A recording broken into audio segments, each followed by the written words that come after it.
right, guys, we're back, and the LOC of the week is the Recoil MLOC2.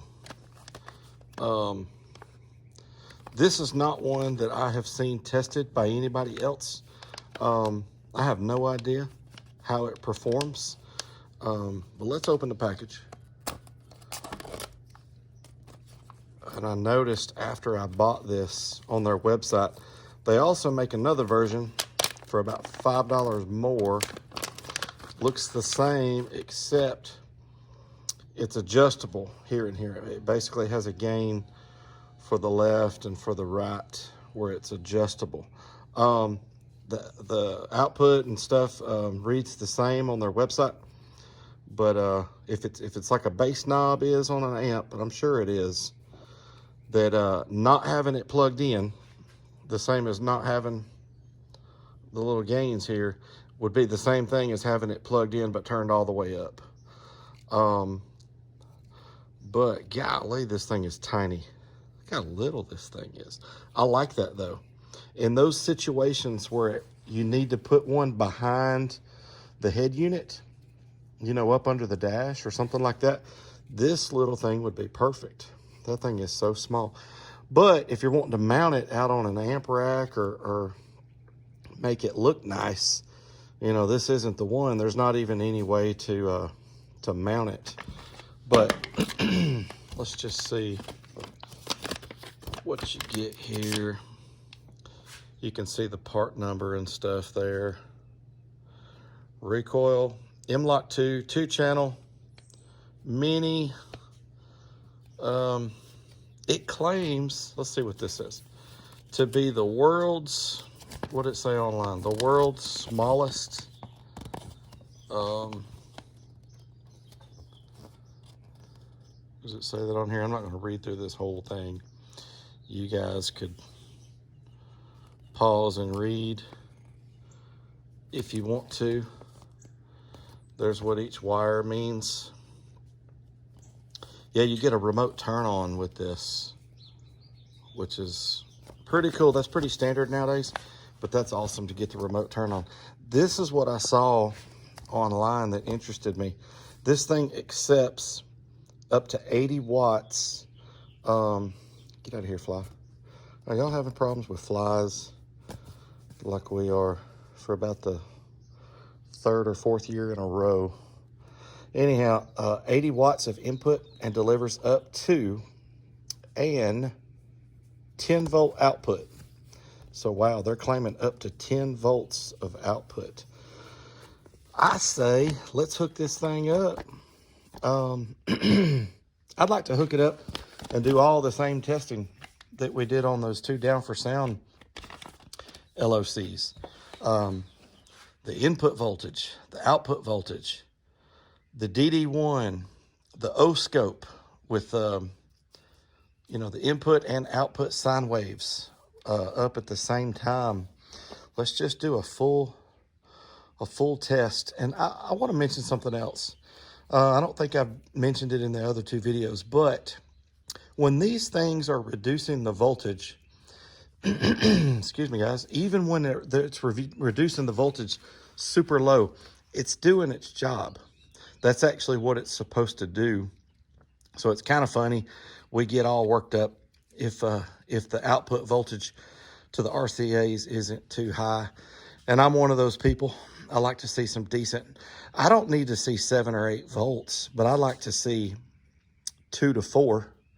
But that's what it's meant to do. It's meant to take a high level signal and turn it into a low level signal, meaning, you know, like in my other video, you know, 9 volts and then reduced all the way down to a couple of volts.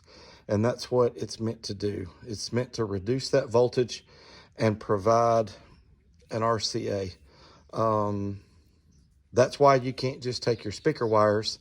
You can in some situations. If the amp is rated to handle a higher input voltage from your RCAs, you can strip your speaker wires, tie in an RCA right here, and plug that straight into your amp. But not all amps will do that. So be careful when doing that. read up and find out if your amp is able to do that. And you would really need to turn up to your max volume that you're ever going to play and test that voltage coming out of your head unit to know what kind of voltage you'd be putting into your amplifier if you were to do that. But this thing is meant to reduce the voltage, but you know, we don't want to see it reduce it too much. But there's benefits to having lower input voltage, lower distortion, and things such as that. So I don't think I've mentioned that yet. So you know, that's actually what it's meant to do. But let's hook this thing up. I say let's hook it up to everything like we did before, and let's see how it does. I have no idea if this is going to be one of the ones that performs well and gives us good strong voltage with a clean signal, or if it's going to flop and put out nothing but distortion. I have no idea. But let's hook it up and find out.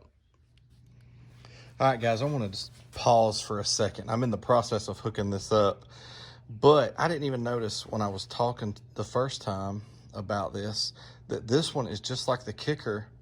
It has the four, because it's a 2-channel, the 4 speaker wires, positive, negative for a 2-channel, a ground, and a remote, and no 12 volt that needs to come into here. So this provides you a ground. I keep calling it provides you a remote wire to go to your amp, which is super cool anytime one of these LOCs does that. But now that they're coming out with these ones that will provide that ground without even needing a 12 volt supply, and it's auto sense, so it turns on when it senses signal coming through the speaker wire. So I mean, that is super cool. Check this out. This is my cleanest volume on my head unit before distortion, 12.74 volts. That is testing the voltage to the remote wire. Let's go all the way up. We will be sending a distorted signal. We won't be able to see it yet because I don't have anything hooked up that would show that. This is a 40 hertz test tone, by the way. 13.84. And then this is cool. You'll have to trust me on this. Now we're back down to 24 volume. That's the cleanest output before clipping. And you see that, where was it sitting a minute ago? 12.78. 12.77. Now 12.76. Okay, so watch this. I'm going to keep going down on my voltage, and it gets to a point like there is 20. Yeah, so 24 gives us that 12.7. 23 goes down to 12.05. 23 volume on my head unit. Let's keep going down, down, down, down. I'm all the way down to volume 15, 14 now, and it's staying at 12.05. I mean, I'm at volume 0 right now, and it's 12.05. So I was also wondering, is it going to go down to, 11, 10, 9 volts? No, it won't go any lower than 12.05. That is really cool. Let's go back up to the cleanest volume without distortion. And let's check this. So keep in mind, this is DC. This is providing a DC remote wire, but the signal coming out of your head unit is AC. So let's unhook these. Let's switch to AC, and let's see what volume we're getting for that 12.7. The volume is the same on my head unit right now still. 9.12.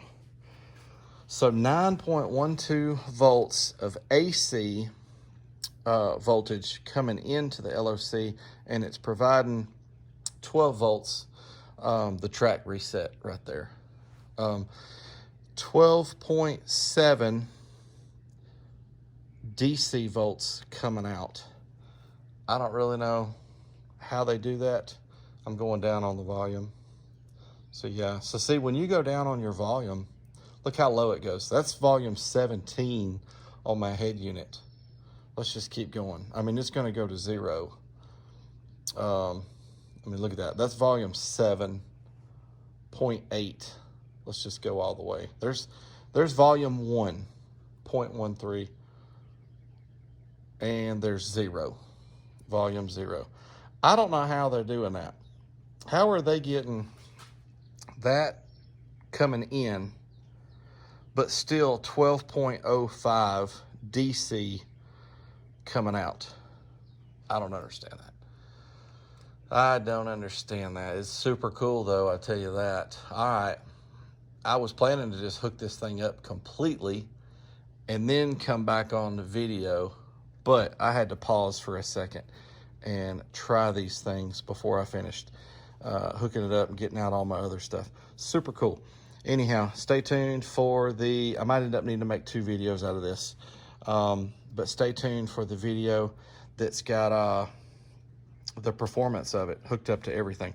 All right, guys, thanks for watching.